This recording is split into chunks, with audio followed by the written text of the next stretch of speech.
Welcome to the Boundless Body Podcast with Dr. Brian Tierney. Okay, so today we have Jesseca Tighe on the show. Welcome to the Boundless Body, Jesseca. Thanks for having me. Yeah. Okay, so I'm just going to read your bio and then we'll jump right in. Jesseca Tighe is a dynamic career, life, and leadership coach with a rich background in psychology and executive management. With a PhD in psychology and over 20 years of experience as an executive in healthcare and mental health, Jesseca has dedicated her career to empowering professionals and leaders who feel frustrated, stuck, or are seeking to elevate their leadership skills. By integrating her professional insights with her personal passions, she creates a supportive environment where leaders and professionals can thrive, heal, and uncover their true purpose. All right, Jesseca, so you work with burnout. I do. And I'm imagining with the mental health burnout stuff, you work a fair bit with compassion fatigue. That's kind of one of the buzzwords that's out there these days. Yeah. The new word for vicarious trauma. Yeah. So we often start on this show with a kind of what brought you into your profession story. Often it's through a person's pain and struggle and stuff like that. But, it's all in the mix with inspiration and passion and all that stuff. So maybe we could get a bit of your origin story as like what brought you into this field of helping people support, come out of burnout. What got you on the path, Jesseca? Yeah. So not a linear path. I've always been interested in psychology. I've always loved just, human behavior and always been really curious about why people do the things that they do and where those things come from. So I knew I wanted to get into psychology pretty much since I knew what psychology was and that it existed when I took my first psych class in high school. So went through college, went through graduate school, got my PhD. I really wanted to teach at the university level. That's why I got my PhD. And then graduated right in 2009, right after the crash. So there were no jobs. I couldn't even get a lab tech position. It was, there were no jobs. So I was working as a master's level therapist all through school. That was nice. I was always working, but wasn't exactly what I wanted to do in the end. And then I got an opportunity to go into healthcare and management. And I thought, well, maybe I'll do that for a little while. And ended up staying there for 13 years and in the, senior living and healthcare industries. And then I missed working with people. And I always knew I wanted to have my own practice and wanted to work with others again. Also, I got really burnt out just doing the things that I was doing and being in this healthcare field during COVID, during, all these, really unprecedented times in this industry with all of the challenges. And I got really frustrated and stuck myself. And so I had a couple things happen, which I'm sure, we'll go into at some point, but I decided to take the leap and start making steps to start my own practice. And now I have my own coaching business and I help other people that are like me that were burnt out, frustrated, stuck in their career. I work with a lot of healthcare folks just because that's my background and help them to have a different relationship with work and help them deal with being on call 24/7 and, dealing with the external forces of the industry, but also the internal pressures that you put on yourself when you're in a healing profession. So that's what I do now. So you worked in geriatric care for a while? I did. Yeah. Okay. Yeah. It was wonderful. I miss those folks. Yeah, it's interesting because you did your PhD at the Institute for Transpersonal Psychology, now called Sophia. Yep. Yeah. Yep. And so maybe you could talk to our listeners a little bit about what's this transpersonal stuff, because that's immediately where I go when thinking about geriatrics and with hospice too. Like there's this transpersonal mystery at the ends of life, childhood, and coming in and going out, as it were. Yeah. So could you talk a little bit about transpersonal psychology and how it's still maybe informs your work? Yeah, very much so. So for me, transpersonal psychology is the intersection of psychology and spirituality and all of the ways that those intersect and affect our lives. And my master's thesis was actually in hospice care. So I, did my master's thesis at this, wonderful little nursing home, which I know wonderful and nursing home are not, those are words that people don't usually use in the same sentence, but it was great. I learned a lot from those folks who were, transitioning. And then when I went into my career, I used my degree every day. I was a manager and a director, but I used my degree every day, especially with folks with, dementia, people in memory care or assisted living who didn't have all their faculties, but they're still people. And they weren't the people that their parents necessarily remembered, but they were still people and still growing in a way and affecting people's lives and wanted to have a purposeful life. And it was very wonderful to just be around, people that were like that and, still had all of this knowledge to give. And it was just a real pleasure to receive it. Mm-hmm. Yeah, one of the things that I've witnessed in families that have people with neurodegenerative disorders is that some of them try to coerce the person with the neurodegenerative disorder, Alzheimer's, into reality. Nope. Because they can't, they're in denial or something about it. Or I don't, it's like this thing, right? Yeah. Where it's like, let's say the person with Alzheimer's, they're on some fantasy. They're seeing Elvis or something like that. Mm-hmm.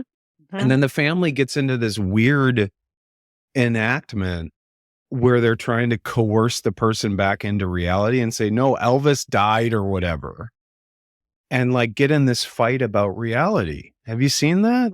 Oh, absolutely. Yeah, it's very sad. And I know, those families are, doing their best and just trying to, they just don't understand exactly what this disease really does. And, we had some rules. It was, we live in their world. They do not live in ours.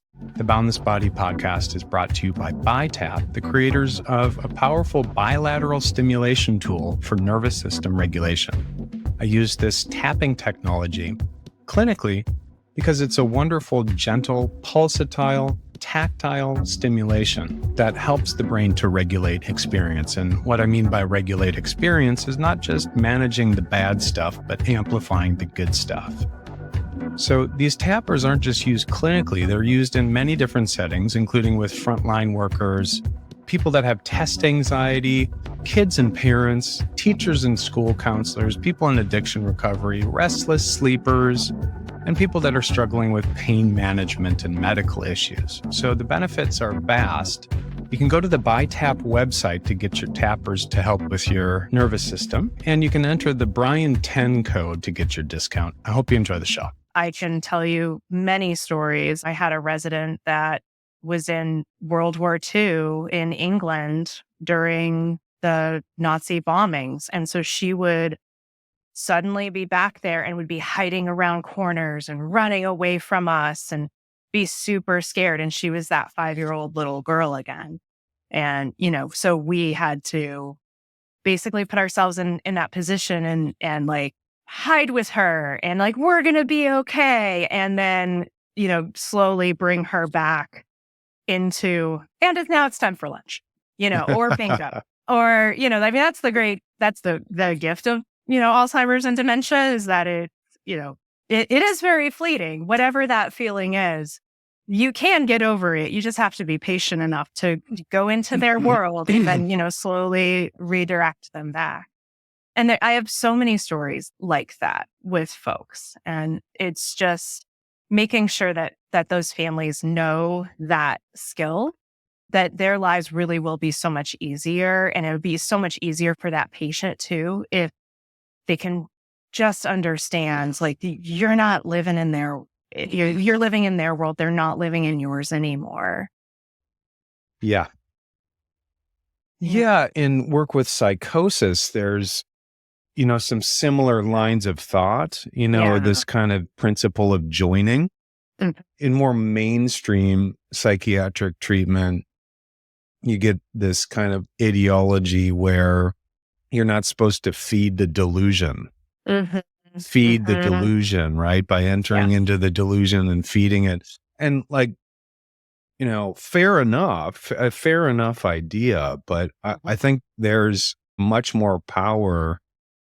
Well, maybe I'm thinking about balance rather than more Mhm. power, the capacity to join, whether if they're regressed in some vision or whatever, or they're hearing voices. I want to be able to enter into that space and have the fluidity. But also it's like, okay, yeah, it's time for lunch. And what are you going to do for, Mhm. breakfast tomorrow or whatever? And Right. yeah. Yeah, and I think, with anything with psychology, the answer is it depends. When I was working in mental health, one of the things that I've worked with both ends of the spectrum. I worked with children and adolescents with mental health issues. So I worked with kids that were psychotic. And then you really do kind of have to join in because you have to really talk them through that and walk down that street with them hand in hand and teach them how, to teach them how to go through that, and while you're still trying to find the right, medications and, the right therapies that'll work for that particular person. That takes a lot of time, especially with kids and, and older adults too, where your brain's just constantly changing. So it's very difficult. Mhm. Well, you mentioned that there's a couple things that happened, and Mm. I bookmarked that. I said, "Oh," I was thinking to myself, "What happened?" Yeah, yeah. I mean, so many things should have happened. I really stayed, I think, longer than I should have. But I was working as a executive director for a extremely large memory care, which I really loved. I loved my team, loved my company. But remember, I talked about external forces and internal forces, and I dealt with the same thing. So externally, living through COVID in, the healthcare industry and especially the senior living industry was really, really difficult. And so we, kind of got through that, but I was on call all the time. I have a young son who I wasn't seeing, I wasn't raising, or even if I was home, I was on the phone or I was doing things for work or I was on the computer. I was always going in early. I was always getting called in the middle of the night for whatever reason. It really became imbalanced where I would just come home at the end of the day and I had nothing left. And even if I was home, I wasn't present. I wasn't getting rest. I wasn't getting sleep. I was just, my hair was falling out. I had all this digestive stuff. I was constantly getting sick. And then I was on all my way to work and I had a long commute on a dangerous highway to a job that I hated. And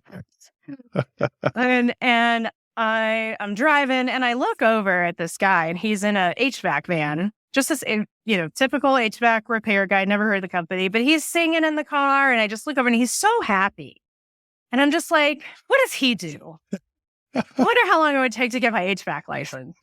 And it was a small moment, but it was very big for me because in that moment I realized like, oh, I'm really, really willing to do literally anything else than what I'm doing. I'm really missing something. There's a disconnect. And so I started to take steps towards, all right, what do I really want to do with my career? So I started taking some steps to start, my own business. I took a lesser role in the industry, took a massive pay cut, but I didn't care. At least I wasn't on call.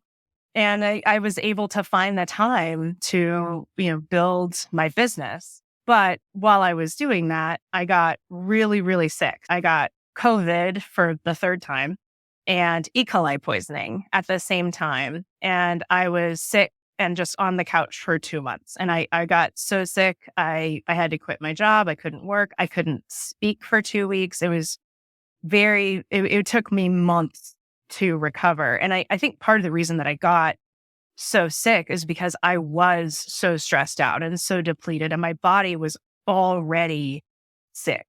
And it just really, really affected me. So while I was on the couch recovering, thought, well, I might as well use this time. So I, started my website, built my business, took courses, got a business coach, and then I was off and running. And it took a while, but now I have my own practice. I'm so much happier. I'm so much happier working with other people. I'm doing what I was put on this earth to do. And now I help other people do the same and have a different relationship with the work that they do. So that's what happened. The HVAC guy. Yeah, he was, but he affected me. I know an HVAC guy who's quite happy too. Like, there's something there, right? And like I am not a repair person. I can't fix a sink. I can't fix any. But like for some reason, that was just like, well, maybe I could do that. Like it was just yeah. All right. It cracked me open. I was open to the possibility of doing something else for the first time instead of just trudging through it. And I didn't want to do that anymore. Yeah. So you did your burnout research.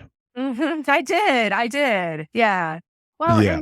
And I was, I think another thing that I like to think about is I really was no longer the person that my residents, that my staff, my directors, my team, I was really no longer the person that could really give them what they needed because I was so depleted and affected. And that's what I've really learned through this whole process and what I work with people on is that if you don't take steps to take care of yourself, life is going to take you out like it did me, or you're not going to show up the way that you need to show up for them. And I think so many of us who are in these healing professions, we run across that invisible tripwire at some point in our lives. And just, we become something that we're really not. And we forget to take care of ourselves in a meaningful way. Yeah. And then just like autopilot. Mm-hmm.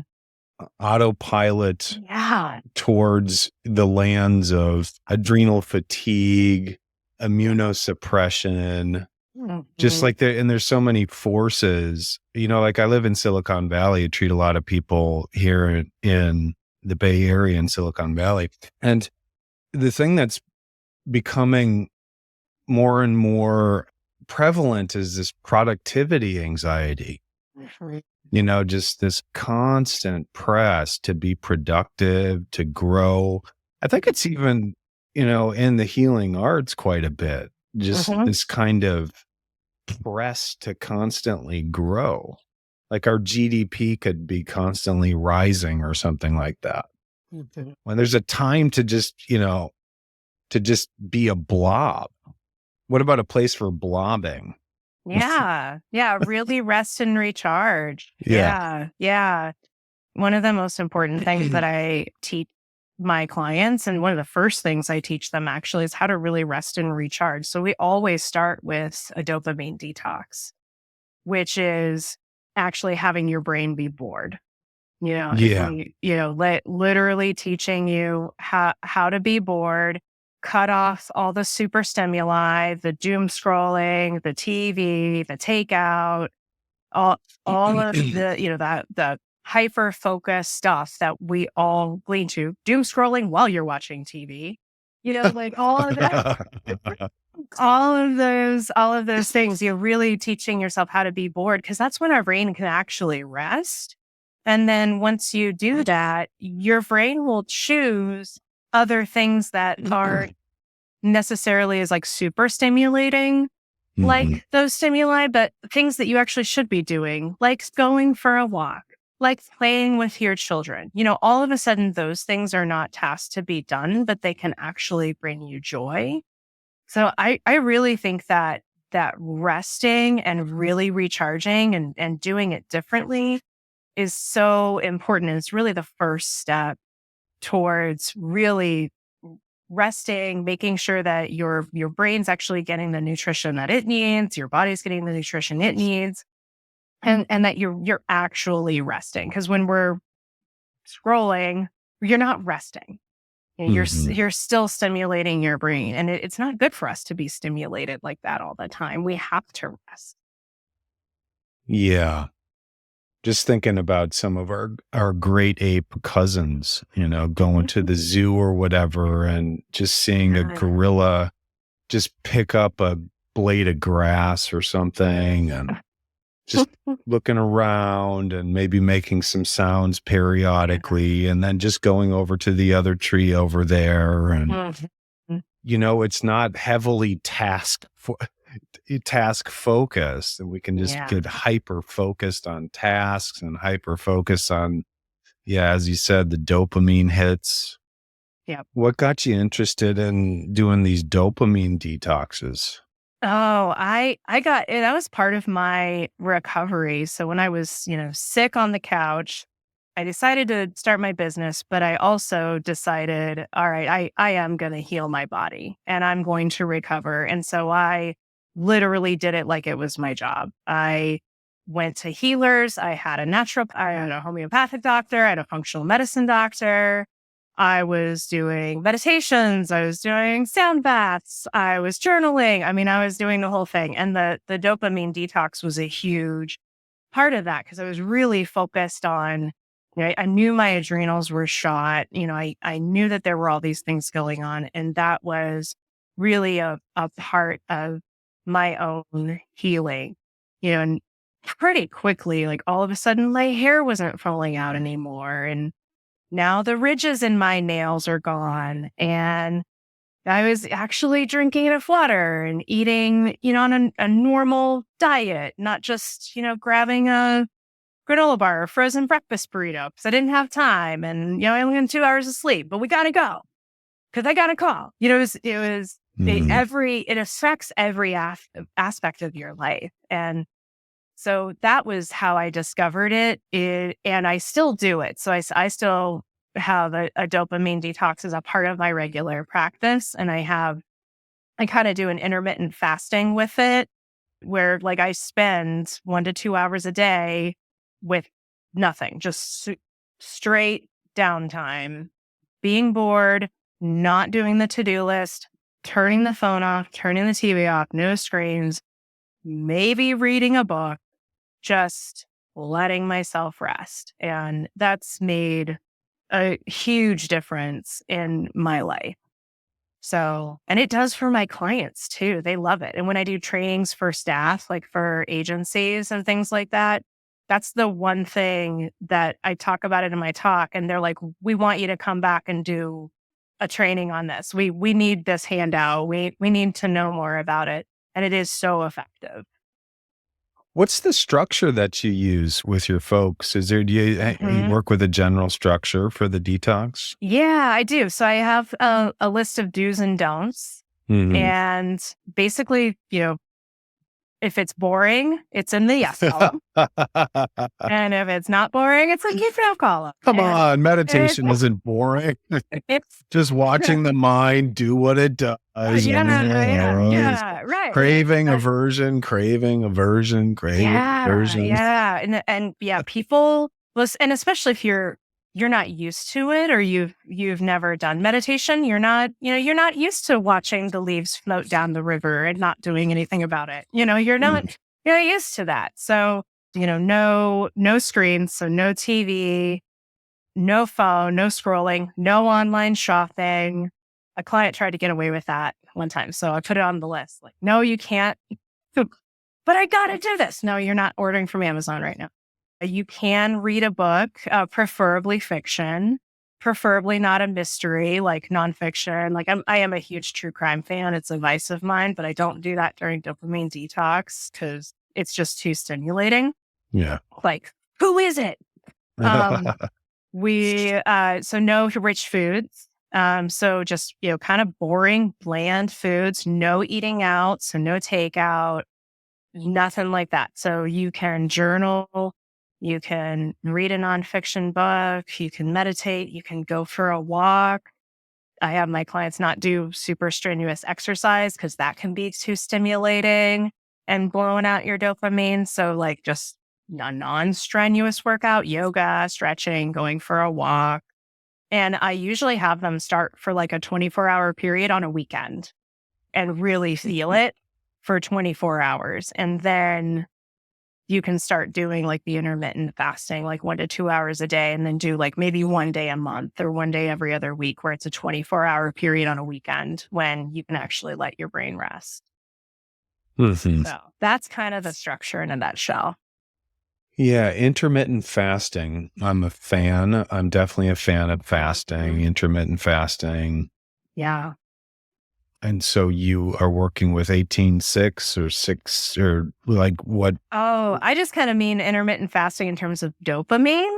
Oh, intermittent dopamine Yeah. fasting. I Intermittent see. Okay. dopamine fasting. Yeah. Although I do practice intermittent fasting as well, just for dietary purposes. But I Sure. actually tried not to do it at the same time, because that can also, that just messes with my, my rituals and things like that. So I try to keep them separate. But yeah, intermittent dopamine fasting. So 1 to 2 hours a day where you're doing these practices. Ah, nice. And then that really keeps you on track. Yeah. So I guess it would be like a 22 and 2. Uh-huh. Yeah. 22 and 2. Yeah, yeah. Except 8 hours you're sleeping. At least hopefully you're sleeping for, 7 to 9 hours. Were you doing this dopamine detox stuff before Anna Lemke's book came out, Dopamine Nation, and before the big Huberman No. dopamine craze? Or I wasn't. No. No. Most trends, I get on the train late when I got really sick and was just researching everything that I could find about ways to heal my body, and found it. And I'm like, sure, let's try this. Yeah. It was the single thing that I did myself, other than, going to, my healers and my naturopath and all that stuff. It was the single most impactful thing that I did to really heal my body in a really significant way and heal my brain. Mm. So Yeah, it's hugely important. I mean, I like to say that, you increase your boredom tolerance, you increase your joy tolerance. So Yeah. if you want to have more joy in your life, you got to develop the capacity to be bored. Yeah. You Yeah. know? Yeah. Yeah. Well, and like I was saying, if you're constantly addicted to this super stimuli, you're not actually drawn to other things that you naturally would be drawn to, as a human. If we didn't have these things in front of us all the time, if, we would be, playing with our kids and enjoying it. We would be, eating something boring and just being grateful that the food is there. There are all these things that once you start doing this practice, you're naturally drawn to things that do stimulate your dopamine, but not to so high a level that it's blowing out your receptors and causing a whole bunch of damage. Mm-hmm. So. Did you read Lemke's book, or what did you? I haven't. It's in my library. Uh-huh. I've got a stack of stuff I've got to read. Well, I'm sure you've got quite a stack, it's like you're a PhD, piled high and deep, right? As they say. Right. That's right. I always have a stack of books I'm trying to get through. What were some graduate school favorites? Oh, gosh. For my own personal growth, I really loved Care of the Soul was a favorite. Oh, yeah. That one's so good. That one's so good. Yeah. Radical Spirit, Essential Spirituality. I reread that one a lot. It's kind of a lot of vignettes. So you can open it to a chapter and just read a chapter about a certain, topic and study it for a little while. I love that one. It's something you can kind of pick up and put down. I loved Paths Beyond Ego. I've reread that one a few times. I probably should again. I don't know. I read so many good books. I still have them all. It was a really, really wonderful way to do school. Yeah, Care of the Soul, that was the first one you mentioned. It's near and dear to my heart. I think it's just such a timeless classic. Really? Yeah, Tom Moore. What I remember about it, because it's been a while since I've read it, is really just packaging depression. I think this converges with this boredom discourse, right? Except for in understanding depression, because understanding depression in this book, from what I can recall, is about understanding that it's not just bad stuff. There's an intelligence to it. There's an intelligence to getting so caught up in the density of living and the depression and the hopelessness that it's telling you something. It has a message. It's trying to bring you somewhere. There's an intelligence to it. So do the best you can to embrace it. Yeah.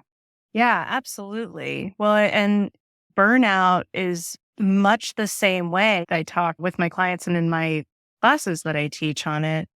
The stress is just a low grade fear response. It's not a huge fear response like, the saber-toothed tiger chasing us down the path where it's this survival mechanism, but stress is that survival mechanism. And it's trying to tell you, hey, this isn't good for us.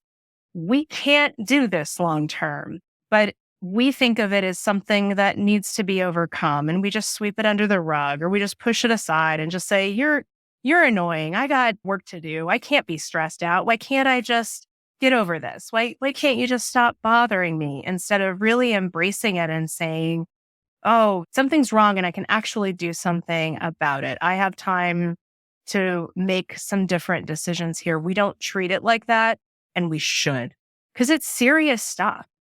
One of the other things that happened while I was laid up and ill was I actually lost 3 really close colleagues in a span of 2 months. I lost them all because of symptoms of, I know it was symptoms of untreated stress. My favorite boss in the world, I wasn't working for him at the time, but one of my favorite mentors and supervisors in life, lost him to alcoholism. I had no idea that he drank. And we were still talking, had no idea. Lost another friend who was just a couple years older than me, had a heart attack at 49, freak heart attack, left a teenage son and a partner recovering from cancer. And another colleague completed suicide. And it's like, oh, this stuff is serious. It's not something that we can just sweep under the rug. We've got to be talking about this stuff. Especially with the healthcare industry. Yeah.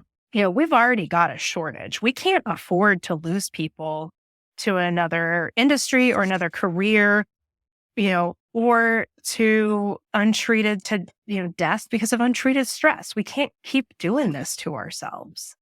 Something's got to change. Yeah. Yeah. It's really eye-opening, the physicians that I've worked with over the years who basically come in with trauma from working in the high-pressure environment, the constant press. Yeah. And you've seen this, you've lived in it, you work with it. This is one of your specialties, working with people in the healthcare industry. You've seen a lot of this burnout, 3 colleagues dying basically from the stress. I mean, that's what I'm hearing you say. Absolutely. Absolutely. What else could it be?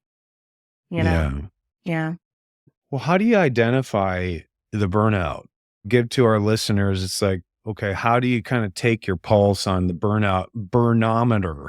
Yeah, I like that. To trademark that. People don't know burnout is an ICD-11 diagnosis as a workplace phenomenon. The WHO made it an ICD-11 diagnosis in 2019. No one talks about that.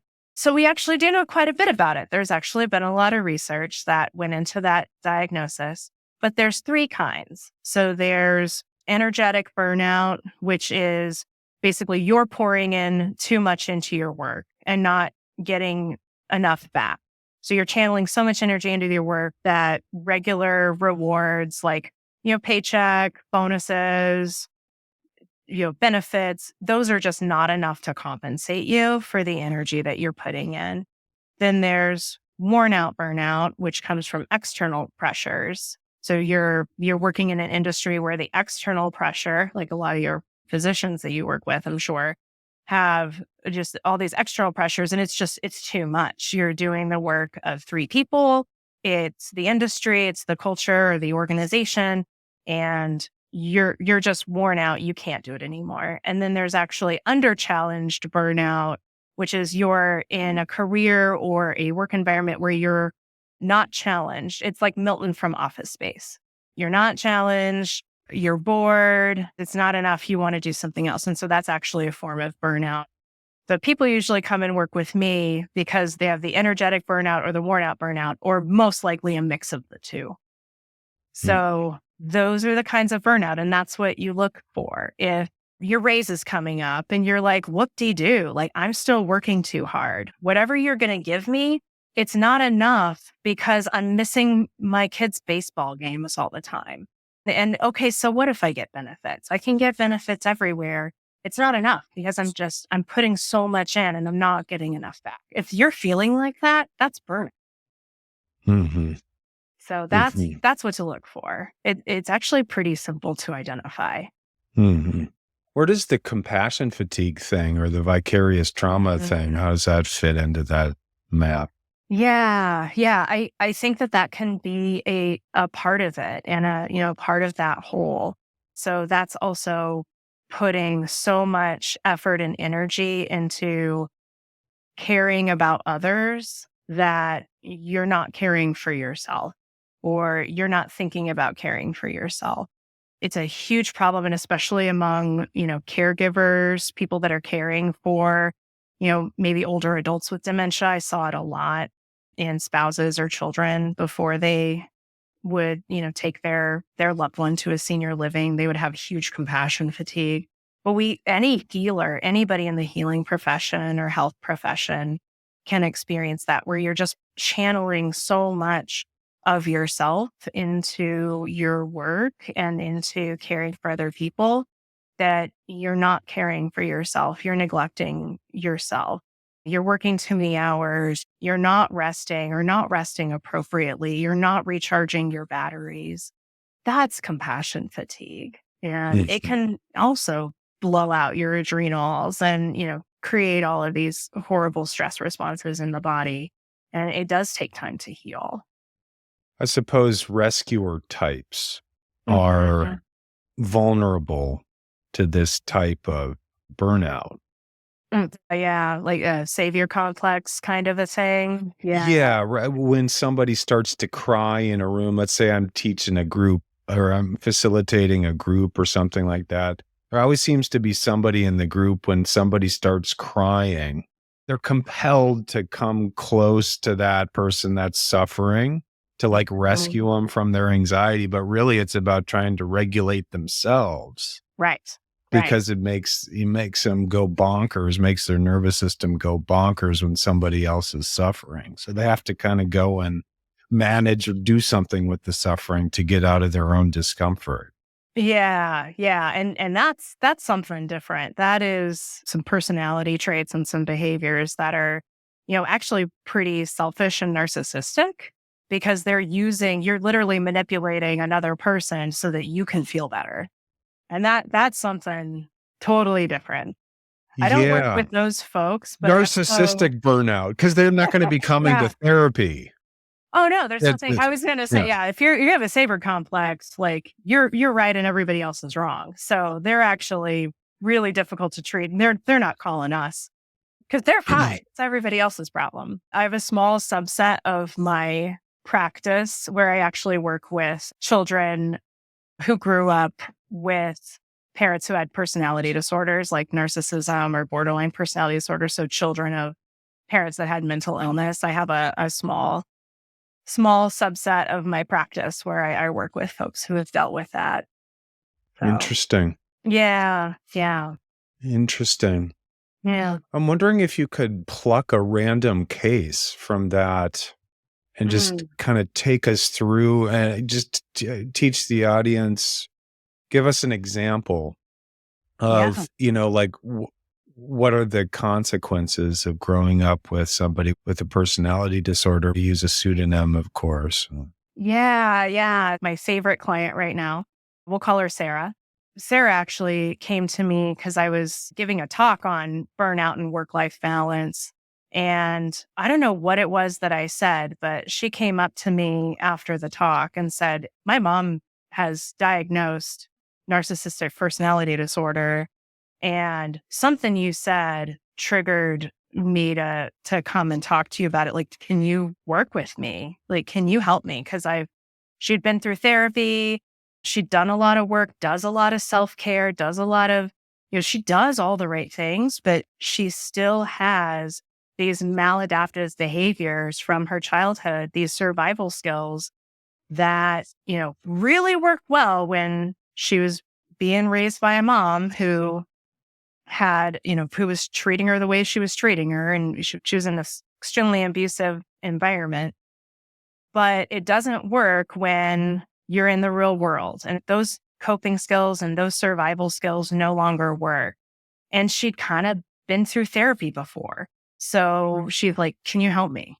Yeah, actually I can. And this is kind of part of what I do. So I've been working with her for a while now, but she had a really hard time. She's, very down on herself. She sees herself as both the problem and the solution. I feel terrible and I'm depressed.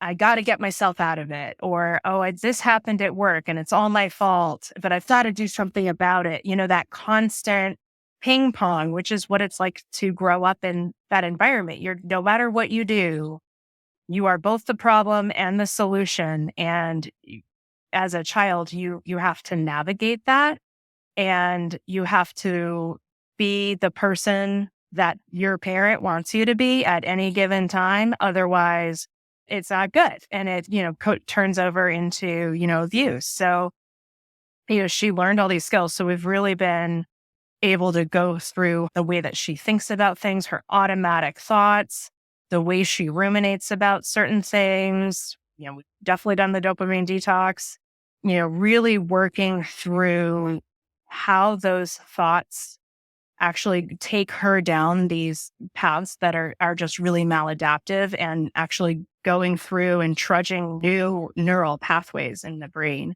by, focusing on, new thoughts, new practices, new forms of self-care, things like anything to just stop that negative thought and those negative behaviors. And she's, still on her journey, but she's able to really take us, a thought. Like, normally she would have a trigger and she would just be off to the races and down this depression line.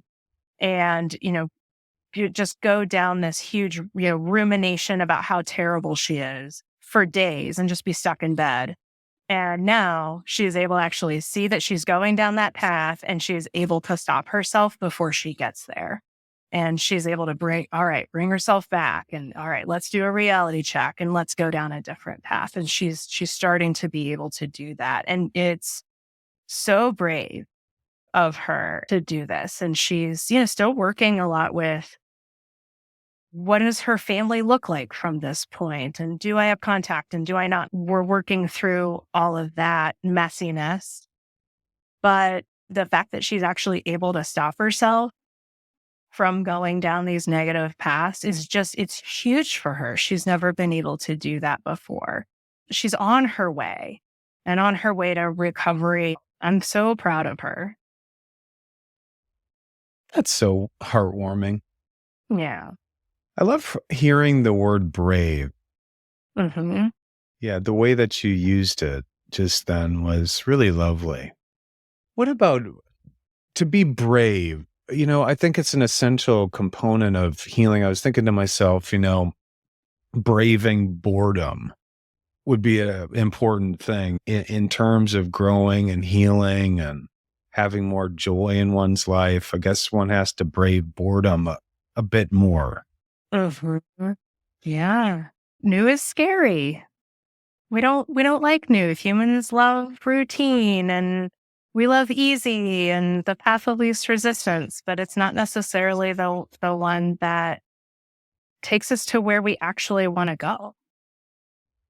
So It is brave to take care of yourself. In a world of opinions and warring identities, and it takes a lot. It takes a lot of courage to be transpersonal. Mm-hmm. It takes a lot of generosity, and it takes a lot of just humanity. It takes imagination. Yeah. Because it's like the tendency is to project shadow stuff onto other people, of course. Mm-hmm. It's like I'm innocent and I don't hate, the hater is over there, for example. Mm-hmm. I'm not a hater. The hater's on the other side of the river or something. It takes a little bit of a leap and some courage to say, you know what? I'm a hater. Just kind of comes with the territory of being a human. Yeah. Yeah. Yeah. Right. Embracing our full self. Yeah. Yeah. Yeah. It takes courage to be transpersonal. Mm-hmm. Yeah. The folks that you work with, it's not just like they're burned out just from work, right? A lot of people are burnt out from relationships where they're in a recurring cycle of, it's just like we get into these habits. And even though the habits are horrible, they're familiar. Right. Right. And when I work with couples, it's like a lot of people don't understand how allergic they are to healing. Even if they're in therapy, it takes something to get there. Mm-hmm. But I'm struck by, I don't know how much it actually requires to change. Yeah. I mean, it's kind of a paradox, right? So sometimes it's like easy principles, right? It's like do these simple things, dopamine detoxes and things like that.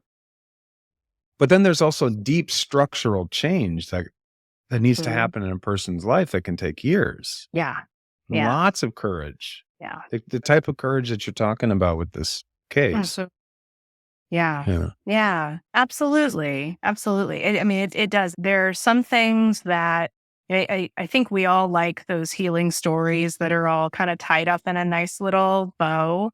You could almost do a 30-minute sitcom about it. Like just, okay, well, I was sick and this happened and now I'm well. Yeah. Like the before and after images for like weight loss or something like that. Yeah. Or we want, we're depressed. I'll just take a pill, which we all know, even if medication is right for you, there's all this other stuff you've got to do because what you had to do in order for your brain to get that sick is you had to have behaviors to back that up anyway. And you've got to change those or you're going to be right back where you were. And that's not where you want to be. But we want the quick fix. We don't want the, 2 years of healing that it's going to take to like get your immune system back online. But that's how long it takes. Yeah, now the holy grail, it seems these days, is the psychedelic stuff. Like, okay, so, hey, I'm really struggling here. So just take a psychedelic compound and do some integration work or something like that. And then what? Like, then you're done. You've arrived or something. Well, the marketing is that it'll just change your brain for you and you don't have to do any work. At least that's what I hear when I hear the marketing around it. And don't get me wrong. Like I know people, I have clients that are like, having these practices and microdosing and it's really helping their diagnoses. And, like, don't get me wrong. I've known people personally that have seen a benefit. But when I hear it as a marketing tactic, I hear it as, it'll change your brain for you. You don't have to do any work. And it's as if you've been in therapy for 5 years. And that's not really what's going on. That's a super common one, right? Yeah. I went to a weekend ceremony and it was like 6 years of therapy. Yeah. All right. Yeah. I'll call me in 3 months. Yeah. Yeah. So I just, and let's do an interview with your partner in 6 months. Yeah, there you go. There you go. That's really the test for sure. Yeah. Well, let's read your partner's journal about this time period and see what's going on. I'm cautiously skeptical about those claims, and I think everybody should be. It's not like you shouldn't do it. It's not like you shouldn't try healing modalities. I've tried lots of weird, wonky stuff and had a blast, and some of it helped and some of it didn't, but I can't tell you that my brain structure changed with anything but cognitive behavioral therapeutic practices, evidence-based approaches. There's only so much you can do with all of that healing stuff. And yes, of course, it makes a difference. But if you want that real fundamental change, it's work. Yeah.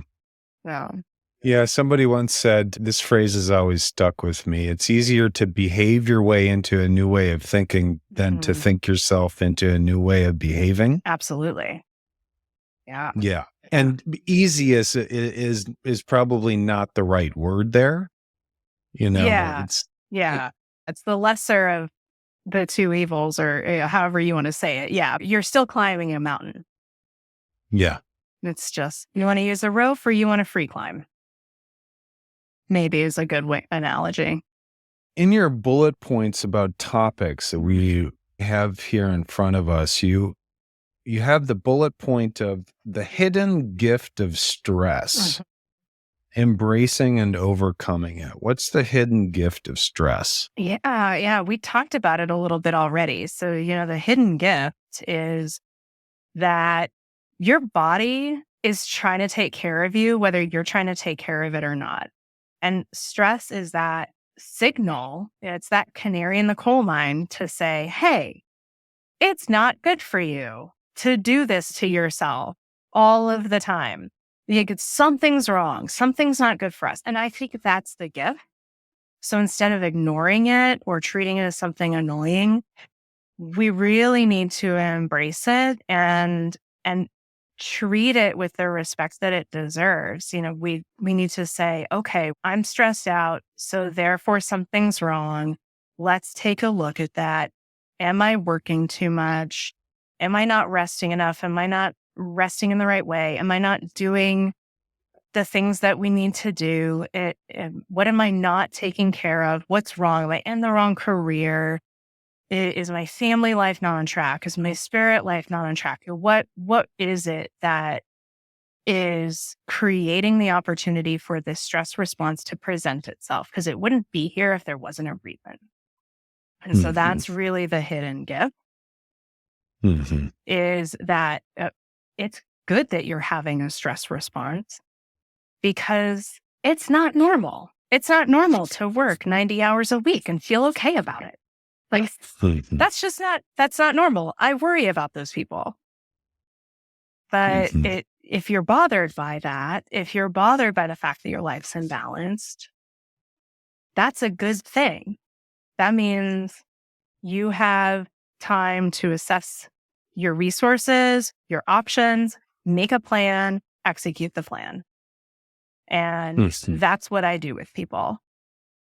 And I just think it's so important to, I think about what would have happened to my 3 friends, those people that are really close to me. What would have happened if they would have had an intervention in their lives?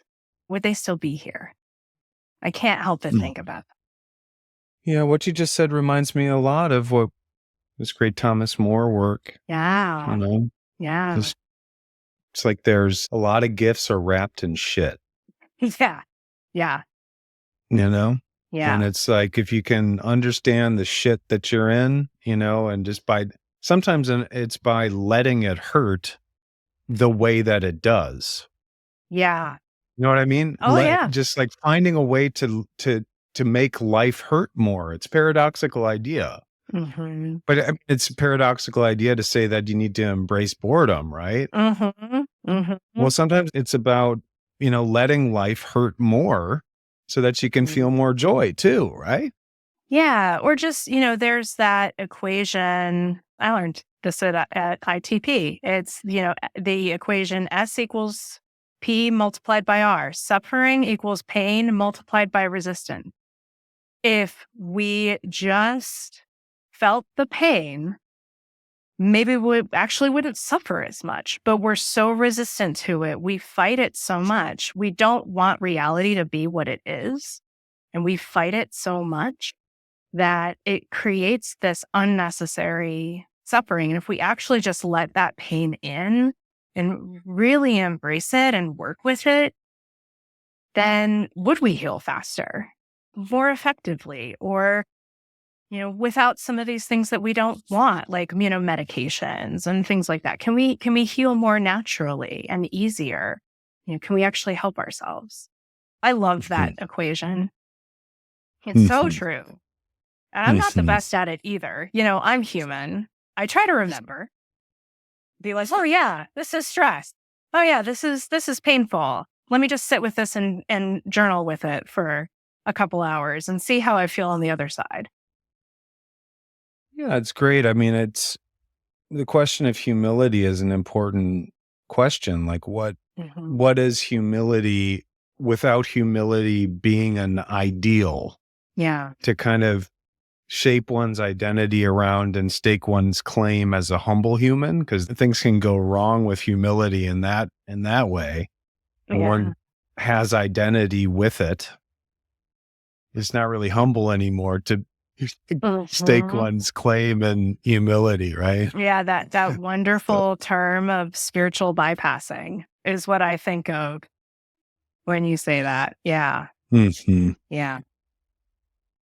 Yeah. Well, I wanted to talk about your work with leaders. Yeah. Yeah. Because you're a leadership coach. Yeah. Yeah. Yeah. Yeah. So can you tell us about your work with leaders? Yeah. The majority of people that come and work with me individually are in some kind of leadership role. And so they're, middle managers, or maybe they're directors. Some of them are CEOs. What I teach them is to have cohesive teams, to really look at their role and their team's role. I teach them specific skills on how to insulate themselves from some of the chaos, especially of their industry.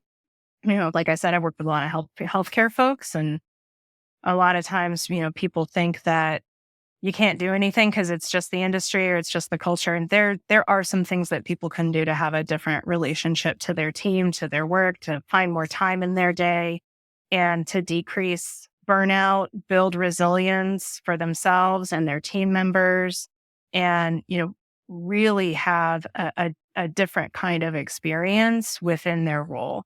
So that's what I do. I also teach classes on this and give talks and things like that, so that, people can really come away with some tangible skills on actually how to be a better leader, but not necessarily in the sense of like those personality tests and things like that. It's more about that compassionate angle and being a leader that has a sense of service leadership and is able to lead their team in an effective way to make it a good place to work for themselves and for others.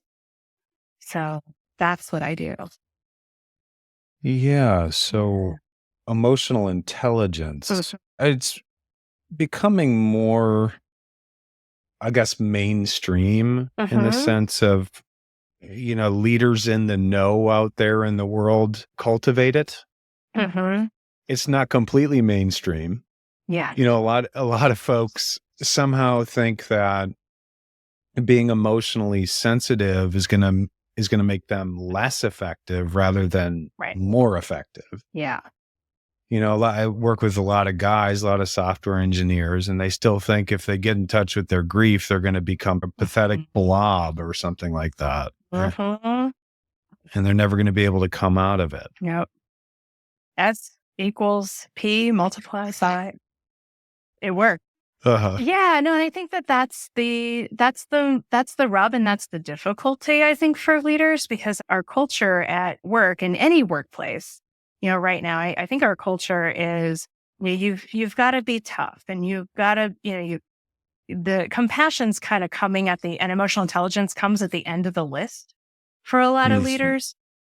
And it should come at the beginning. The people, they want to change and they want to feel different, but they also don't want things to change because they don't want to be like a sniveling little, pile in the corner. And that's not what we're talking about. We're talking about working through your own stuff so that you're not projecting it onto other people, especially at work, because we already got enough of that going on. But it's also about connecting with your team members in, a pretty specific way so that they are loyal so that you don't have the turnover amongst your team that you normally would, so that people come to me to say like, I can't lose another nurse. Can you help me?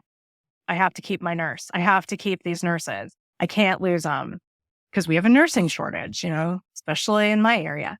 It's those kinds of pain points that people are coming to me with. And there are ways that you can insulate your team from the pressures of the culture and the industry.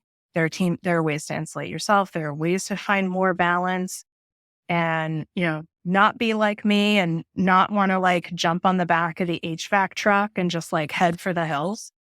There are some specific things that you can do as a leader to really have a different relationship with your work environment. So that's what I teach.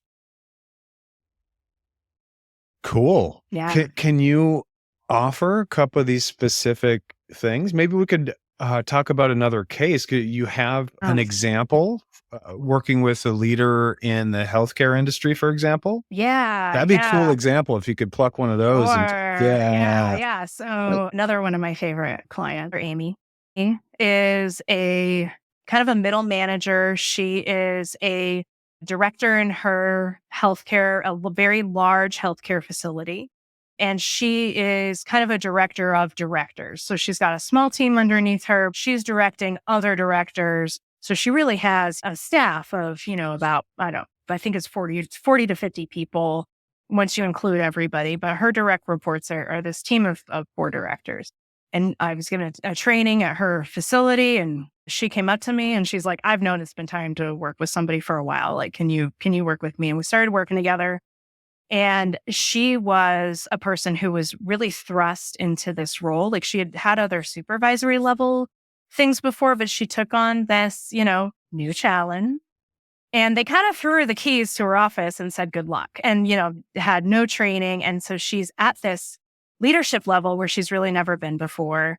This is the story in all of healthcare, right? Like you get promoted and then it's like, okay, bye. Good luck with yourself. And she was really struggling with these team dynamics that pre-existed her and all of this stuff. So one of the first things that we did do the dopamine detox, because I usually do that first.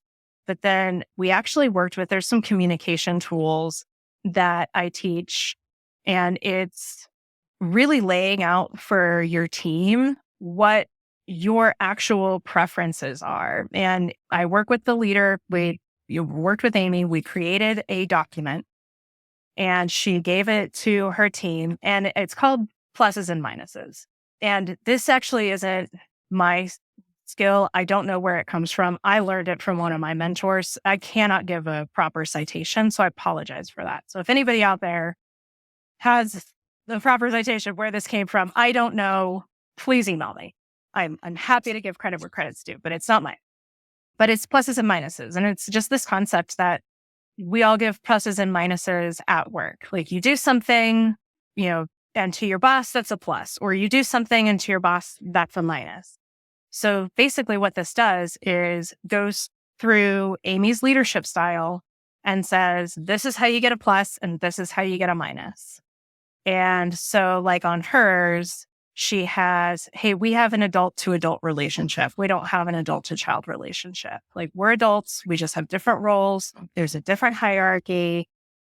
I'm the final say and I have to make decisions, but I am not your mother. This is not a permissive structure kind of work environment. Don't come to me with that kind of energy because we're all adults here. Another thing that was really important for her was and she really wanted her team to try to solve problems on their own. So she told them, hey, always come to me. My door is always open. I'm here. But if you come to me with a problem and a possible solution, that's a plus.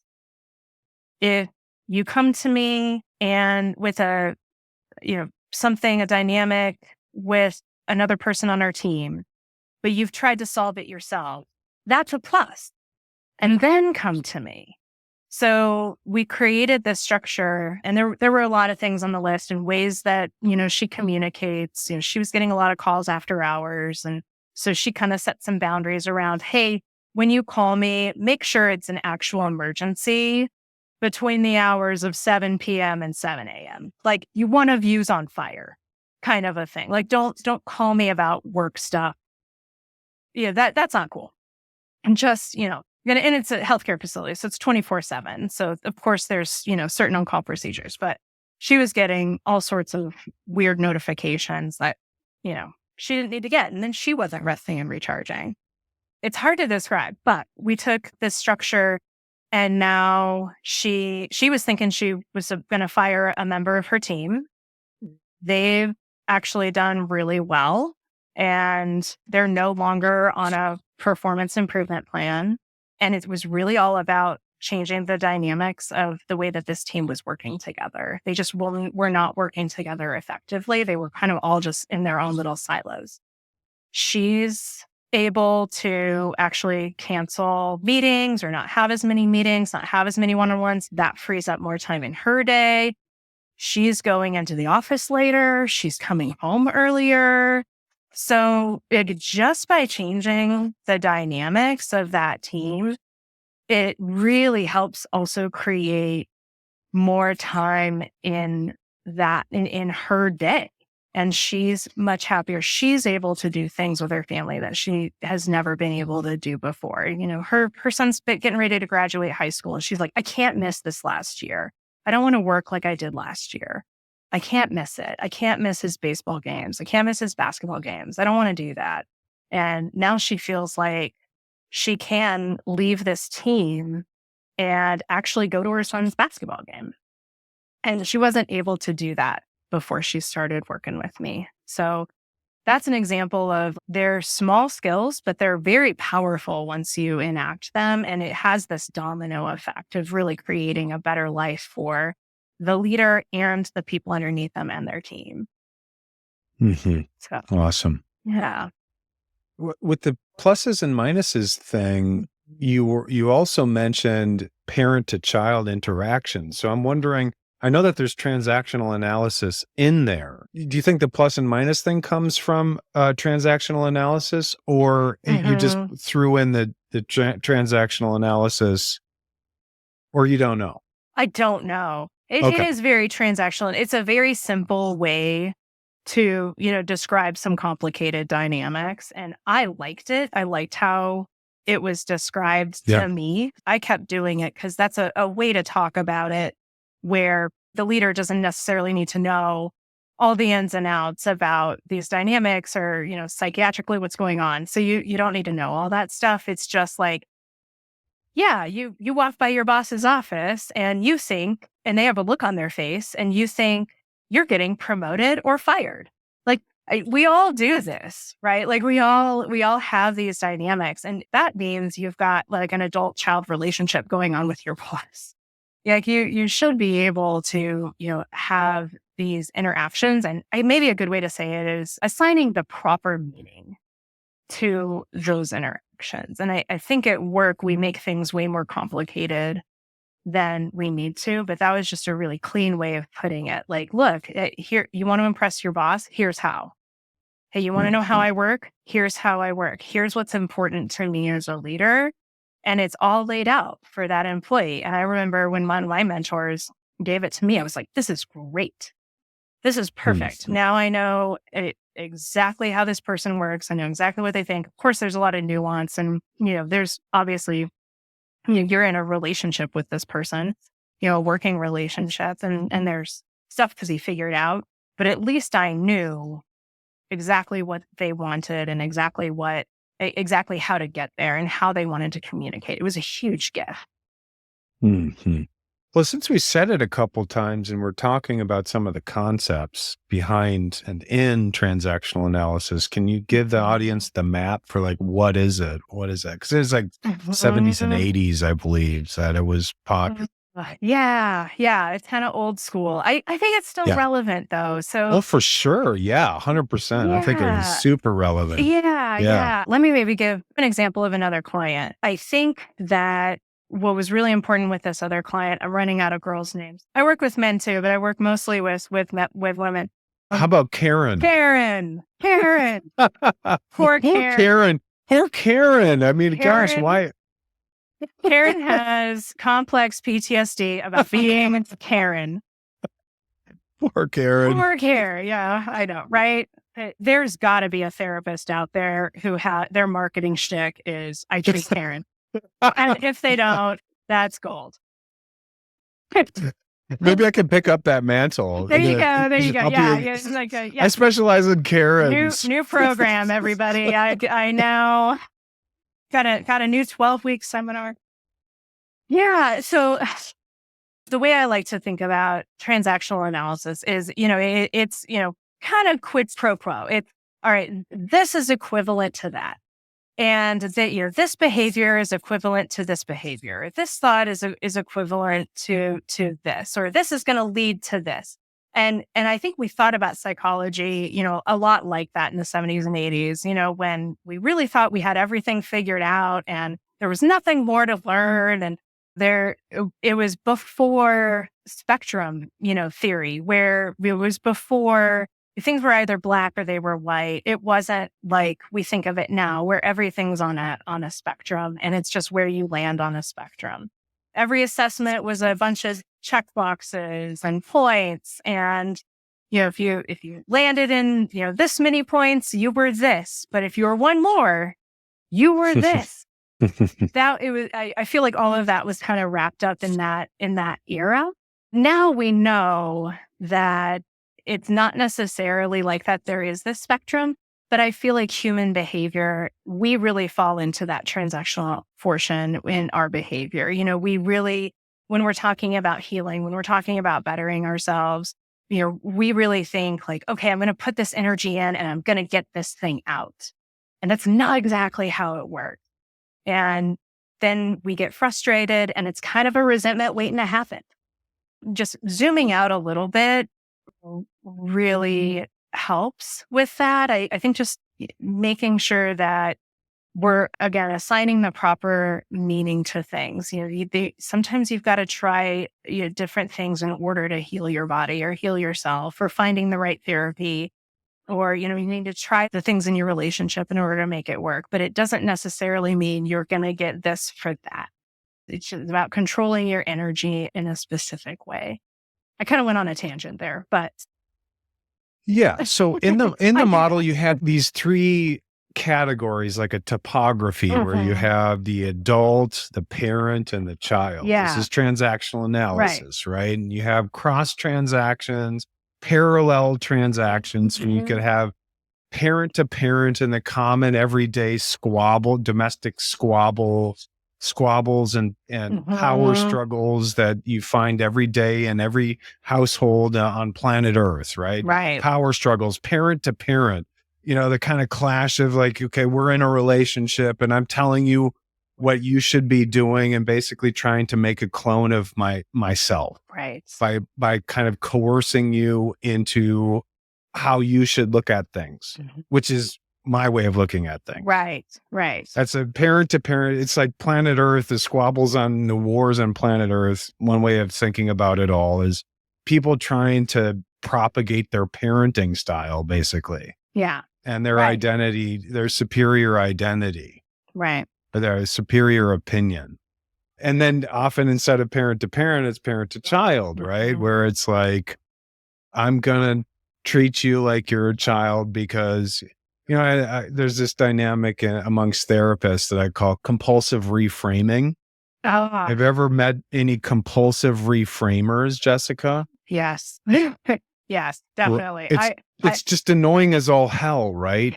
It just this therapy speak or like personal growth speak where you can't even say anything. It gets repackaged every time. That's like a parent-child thing. Yeah. Like the person irrigating themselves to the parent position. Yeah. To then shape my language for me so that it's more positive and more enlightened, like you, the parent. Thank you, parent. How condescending. Right. Well, yeah, that's like my client I was talking about, Sarah. She was raised to be in the image of whatever her mother needed her to be in that particular moment. And she'd better do it or there was hell to pay. It's so destructive. So destructive. Yeah. Yeah. Yeah. And then you could have like a child to child interaction, which could be Yeah. either good or bad. When we're regressed and in an argument or something like that, usually doesn't go well, child to Mhm. child. But Right. we can also have playfulness. And I think there needs to be more of that. I think the adulting movement, the so-called adulting movement, its shadow side is, well, what about learning how to play? What about being spontaneous? What about free associating? That sort of adulting sounds really boring to me. Yeah. That Yeah. that leaves out the child. Totally. It's like no, thank you. Yeah. Yeah. Yeah. I think Yeah. keeping that childlike curiosity is so important. Yeah. And then, so like in this particular map, you have the adult, the parent, and the child, and the adult is more integrated, I think, in the sense that it knows where it is on the map. If it's doing a kind of parenting approach and treating people like a child, it would definitely know that it's doing that. Right. Because Right. that person hasn't been provided for or something like. There's going to Mhm. part of coaching and a part of therapy that is analogous to parenting. Yeah. They're really, Yeah. I mean, you kind of are reparenting people as Yeah. a coach. Yeah. Yeah. Yeah. In certain ways. Yeah. Providing a need, a developmental need, a lot of the times wasn't provided for Mhm. adequately. Yeah. So, Yeah. Yeah. so that's cool that you use this map, the transactional analysis map a bit. I think it's Mhm. really cool stuff. One of my mentors really loved it. And I just think it's a simple and powerful tool for Yeah. if you're a leader and you're treating your followers like children all the time. It's not a picture of a good leader. Yeah. No, it's a very unhealthy relationship. Yeah. Yeah. It's going to create resentment. Mhm. You said it before, resentment. Mhm. Resentment is like the toxin. It is. Yeah. It is. Yeah. Yeah. Yeah. That it is. It's a resentment waiting to happen. And also, like we're talking about, if you have a parent-child relationship as a leader, it's also what kind of parent are you? Mhm. Because, if you're a loving, compassionate parent, well, you're probably having an adult to an adult relationship. Most of the time when you're having a parent-child relationship as a leader, you have the negative aspects of parenting. You take discipline too far. You're too controlling. You're too micromanaging. You can even be abusive. It can really fall into some really negative behavior patterns that the person's not even aware of. Mhm. Yeah. But those people don't Well, call me. yeah, it's totally. it's their employees that call me. Well, I was thinking in my background processing as we've been talking about civilization at large and like, what's your assessment of burnout in our civilization? Oh gosh, it's huge. I think we're all running on fumes. That's just what I think. The thing I hear most when I'm, just out in the world and talking with people. And yeah, I teach on this stuff, but everybody's like, I'm so tired. Like, I'm so tired of everything. And I think everybody's tired. Everyone has compassion fatigue or some kind of fatigue in some way, shape, or form. I don't meet a lot of people who are like, I love my job. Mhm. I love what I do. My boss never overworks me. It's very rare to hear that nowadays. I think that the way that we've decided to structure the work experience, where it's all focused on productivity and you're managing to the financial statement instead of managing to the people and your employees and actually treating them well. As long as we're doing that, we're just going to continue in this cycle. Yeah, because agitation is often a sign of stress Mhm. and fatigue. And, I think that honestly, like since COVID, Yeah. there's been a marked increase in agitation on a general level. Mhm. I agree. Yeah. For lots of reasons. But yeah, I think we all still have a little bit of COVID fatigue. I know I do. Yeah. Yeah. Right. Yeah. Yeah. Just like, agitation and pressure and just just financial pressures and social pressures. And it's astounding. Yeah. Yeah. There's no breathing room. And I think that's a Yeah. problem. Fuck, how are we going to fix this? Yeah. One person at a time is what we've decided to do. There is some hope in the field that I come from. There is some recognition. One of the good things that came out of COVID, there are not many, but I think one of the good things that came out of COVID was people, are starting to recognize that's what it looks like to run our employees into the ground. That's what it looks like when we don't have people that want to work because it's just too hard. So I think now people are more apt to think about work-life balance. Some people are doing it really well. I'm seeing more workplace wellness. I'm optimistic about it because most workplace wellness programs really don't, work that well statistically, but they're changing it into having more work-life balance. It's changing into let's give more PTO instead of less. Let's make people use it. Let's have on-call trees so that no one person is on call 24/7, 365. Let's change it so that you're not calling people when they're on vacation, so that you actually get a vacation, that you can actually have a living wage so that you can afford to take a vacation every once in a while. There are some things that the healthcare industry is starting to do that I think is really important. And there's outside of healthcare, I'm also seeing, some startups where it's not all about managing to the shareholders and the financial statement. It's about, really caring about employees and wanting to promote low turnover and longevity. And what does that actually look like? And putting in some more freedoms and tangible benefits that really mean something to people. I'm very hopeful when I see those things happen. It's not enough yet, but I do see it. So that gives me some hope. So I'm going to go with that. That's what I'm choosing. Now that AI is here, Jesseca, we can all just relax, right? Yes. Someone's got to tell those computers what to do. Like they got to start somewhere. You think, it's interesting. I've a client was once talking about this, and I just thought it was a really deep idea or a really important idea that, gosh, when efficiency goes up, you'd think that you'd have a little bit more time to relax. Mm-mm. That's not the case in our civilization. No. Efficiency goes up and we're expected to work harder, right, and be more productive. Right. Yeah. Yeah. This is what we did.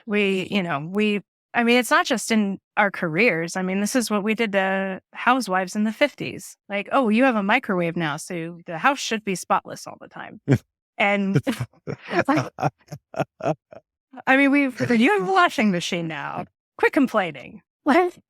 We've done this to groups, and we've done this to ourselves all along. It's when we're more efficient, we actually get less productive.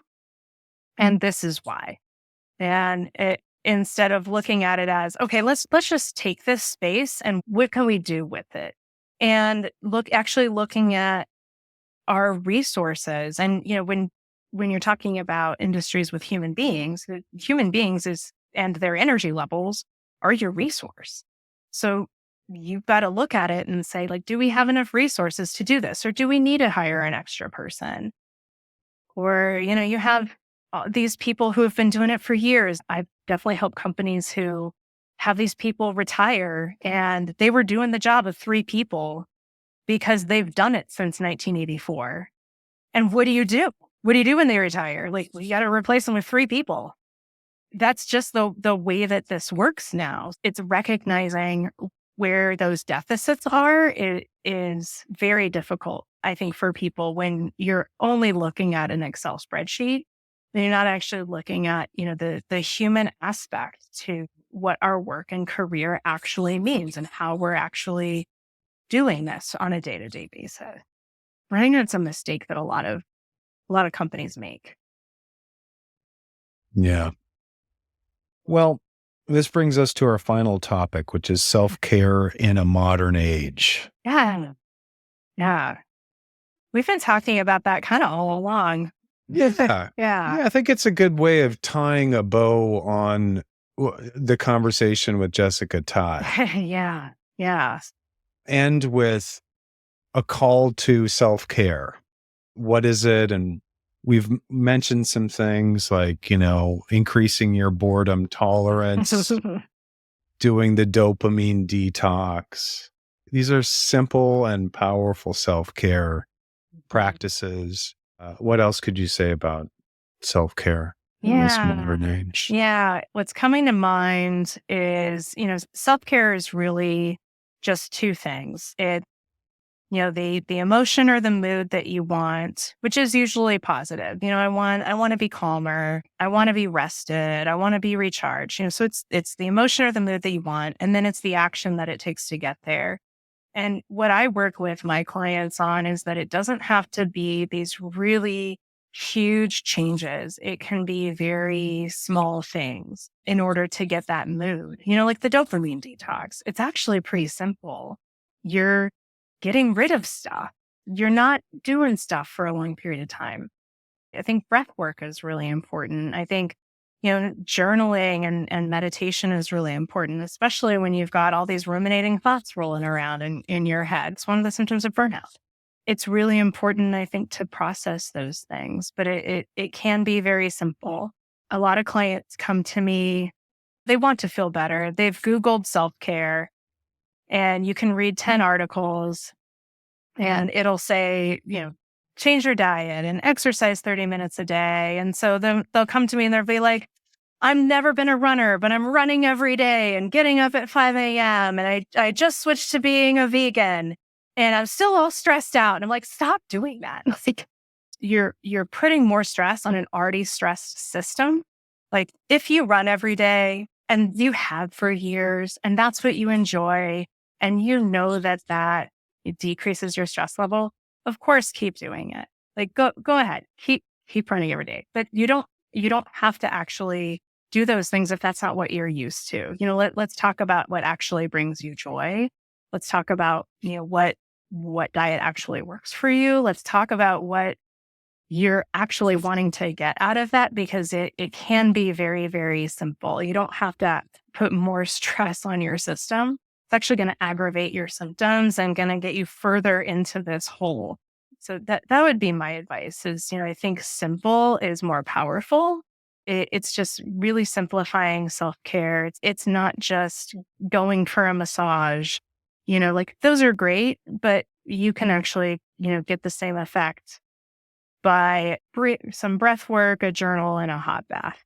Like there are things that you can do at home for free. Let's just simplify some of this stuff. It more complex doesn't necessarily lead to more result. Yeah, go to a functional medicine practitioner and get those big, expensive panels and, just like be hyper aware of everything that you put in your body and paranoid about autoimmune markers. And that's another whole thread. It's like a whole nother thread or conversation. It's just like burnout, like kind of like health fatigue or trying to achieve some sort of high level of health, or maybe to ward off death. Maybe death anxiety is driving it or something like that. Yeah. The whole like biohacking. Burnout from, biohacking burnout. Yeah. Yeah. Oh, that's a whole other rabbit. That's a whole other episode. But yeah. Well, okay, Jesseca. Well, it's been really fun talking to you, and thank you for your wisdom and your insight and your wonderful work in the world. Yeah, you too. You as well. Thanks for having me. It's been a blast. Yeah. All right. Hope to talk again. All right. Thanks so much. Yeah. Thanks for coming on the show. Thank you for listening to The Boundless Body with the Somatic Doctor. Please leave a comment, subscribe, and like us on social media. We're a swarm. We're a colony. We're a multiplicity. Until next time, be well.